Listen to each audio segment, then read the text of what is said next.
F3이 0이잖아요. F3이 0이잖아. F3이 0이니까 이렇게 해도 되잖아요. X 빼기 3분의 F의 X 꼴로 지금 썼는데, 그래요. F3이 0이니까 이거는 있으나 마나한 놈 아니야. 이렇게 되는 거잖아, 얘. 0이니까요. 그러니까 얘 정의가 F'3이잖아. 이렇게. F'3이니까 조직 미분해도 되겠는데? F'X를 했어요. 그러면 2X 빼기 5가 될 테고 F'3이니까 X3을 집어넣어요. 그렇게 되면 1 나오잖아요. 이렇게. 그래서 극한값을 계산을 할 때는 일단 기본적인 게 이런 거야. 인수분해, 유리화, 통분, 그 다음에 미분계세 정의를 이용해서 하나씩 따박따박 계산하자는 소리예요. 지금 이 스킬은 뭐냐면 부정형을 정형으로 바꾸는 스킬인 거야. 그 다음에 필요했던 것들이 수열의 극한에서 이런 재료가 필요했던 거예요. 이해되는 거죠? 그래요. 그렇게 되고요. 저의 예를 좀 들어보면 그 리미트 x가 n 할까요? n이 이제 무한대로 가요. 무한대로 가면 뭐 할까? 5 곱하기 4의 n제곱 빼기 3 곱하기 2의 n제곱이 있고 3 곱하기 우리 연습했던 거예요. 4의 n제곱 플러스 7 같은 거 있잖아요. 답은 3분의 5죠. 3분의 5인 이유는 원래 푸는 방법은 분모 분자를 밑의 절대값이 큰 놈으로 4의 n제곱으로 나눠갖고 하는 거잖아요, 원래. 그런데 속도 비교하기로 했죠.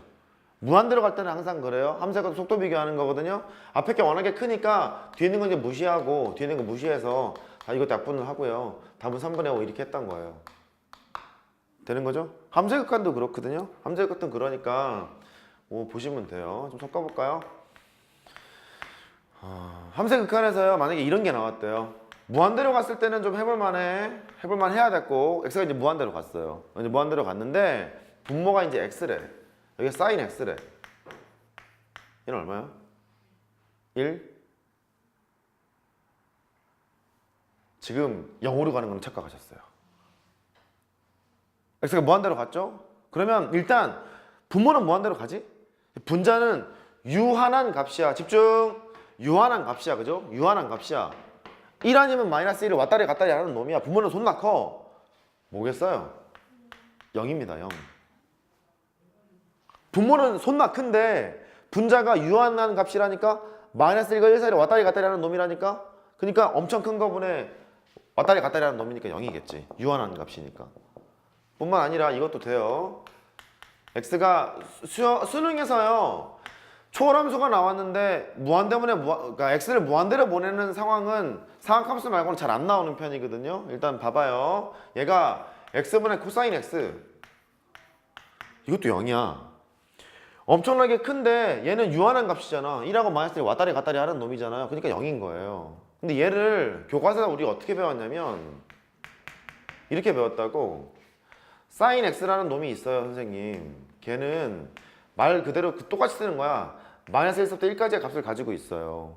근데 x가 내가 무한대로 가는 상황을 볼 거기 때문에 x가 음수인 건 처리할 필요가 없잖아. 양수인 상황인 것만 보는 거니까 x가 양수였을 때는요. 양쪽을 x로 나눠보세요. 그러면 마이너스 x분의 1 부동호만의 변함이 없을 거 아니야? x분의 사인 x가 되고 이쪽은 x분의 1이 되고 부등식을 발생시킬 수 있었잖아.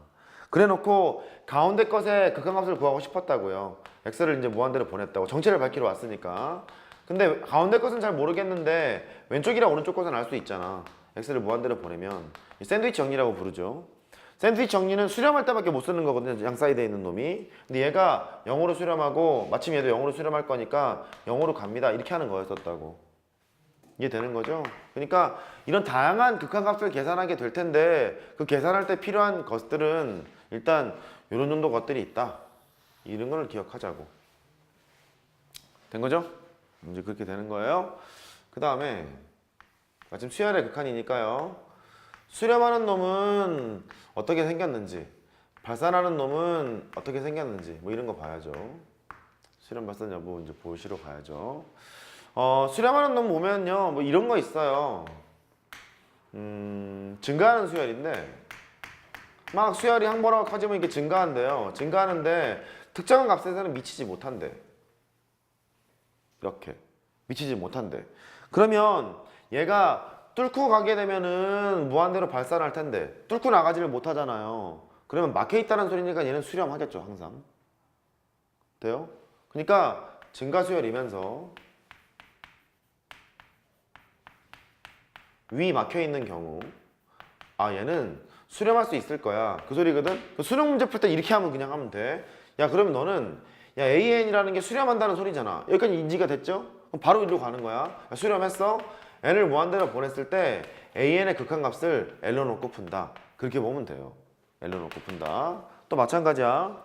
얘가 감소하는 수열 이래요. 교과서에 다 써있는 내용이야. 감소하는 수열이래. 근데 아래로 뭔가 이렇게 막혀 있대요. 이렇게. 얘가 밑으로 뚫고 내려가면은 마이너스 무한대로 발산할 텐데 못 내려가는 거잖아. 막혀 있는 거니까. 그래서 얘가 감소 수열이면서 아래 막혀 있대요. 그럼 아 수렴하겠구나 판정을 하는 거죠. AN은 수렴을 할 거야. 수렴할 거니까 아 너는 n을 무한대로 보냈을 때 AN의 극한값을 뭐로 놓고 푼다? L로 놓고 푼다. 그건 거예요. 됐죠? 그러면 증가수열이라는 얘기는 이런 거거든. 항번호가 커지면 수열의 값이 커져요. 이게 증가수열이라는 얘기잖아요. 그리고 위 막혀 있다는 얘기는 AN이라는 수열이 무슨 뭐 3보다는 작다 이딴 식으로 써 있는 거예요. 그러면 증가수열이면서 3보다 작아? 위 막혀 있네? 수렴하겠네. L로 놓고 풀자. 이렇게 하자는 거예요. 됐죠? 그럼 너 감소수열은요 항번호가 커져요. 커지는데 수열을 따박따박 찍었을 때 더 작아져야 감소수열인 거 아니야. 이렇게 감소수열이 되고 아래 막혀 있다는 소리는 AN이 뭐 0보다 크다 이런 걸 하래요. 그러면 이 0으로 이렇게 막혀 있는 거 아니야. 감소수열인데 그럴 때는 L로 놓고 풀자 그 소리예요. 됐죠? 기출문제 중에 보면은 뭐 이런 거 있어요. 예를 들어서 AN은 양수래. 수능 기출 문제예요. 그 다음에 A의 n분의 A의 n 더하기 1 걔가 걔가 2018분에 2018년이 됐으니까 17. 요 숫자는 제가 바꿨어요. 이렇게 됐대요. 이거일 때 너네가 기억나니? n이 무한대로 갔어요. 기억 안 나는 거 아니야? an이 있고 더하기 뭐 할까? 4n 빼기 7 그 다음에 3an이 있고 더하기 5n 더하기 6 극한값을 구하래. 이런 문제가 나왔다 손 쳐요. 어떻게 될지 보이세요? 얘가요 의미부터 보자. a의 n분의 a의 n 더하기 1이 너라는 소리는 계산하는 얘기가 아니잖아. 숫자가 너무 귀엽잖아. 얘는 1보다 작다는 얘기거든? 그죠? 1보다 작다는 얘기니까 이걸 보세요. AN이 양수였기 때문에 이거를 곱해도 부동호 방향 변함이 없잖아. 그죠? 그냥 얘가 A의 n 더하기 1이 있고 AN을 이렇게 곱했잖니? 그러면 이렇다는 소리거든? 되지? 그러면 항번호가 커지면 작아지잖아. 무슨 수열? 감소수열. 감소수열인데 아래로 막혀 있는 거죠. 쭉 감소하고 있는 수열이 아래로 막혀 있는 거잖아. 이렇게 막혀 있는 거니까 이 AN은 반드시 뭐예요? 수렴해요. 수렴해요. 수렴하는 거니까 알겠다. 리미트 n을 무한대로 뿌리면 AN이라는 놈은 L로 수렴하겠구나. 요 소리죠? L로 수렴하는 거니까 n을 무한대로 뿌리면 넌 그냥 숫자로 가는 거야. L로 이렇게. 이렇게. 답은 너번에 넣을 거 아니야. 5분의 4 이렇게 하러 가는 거예요. 이해됐어요? 수렴 발산 여부를 따질 때 일단 요 1번하고 2번 정도는 기억하고 있자. 함수 생각하려서 자주 나오거든요. 응용될 수 있거든요. 이 두 개 정도 기억하고 계세요. 수렴하지 않는 것을 발산하기로 했기 때문에 그런 큰 영향이 없고. 세 번째로 갑니다.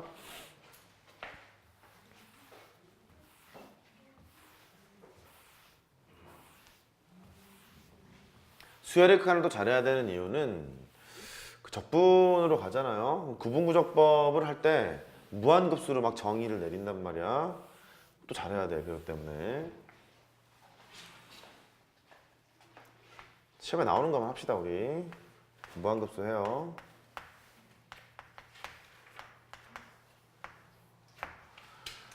무한급수도 좀 이따 할게요.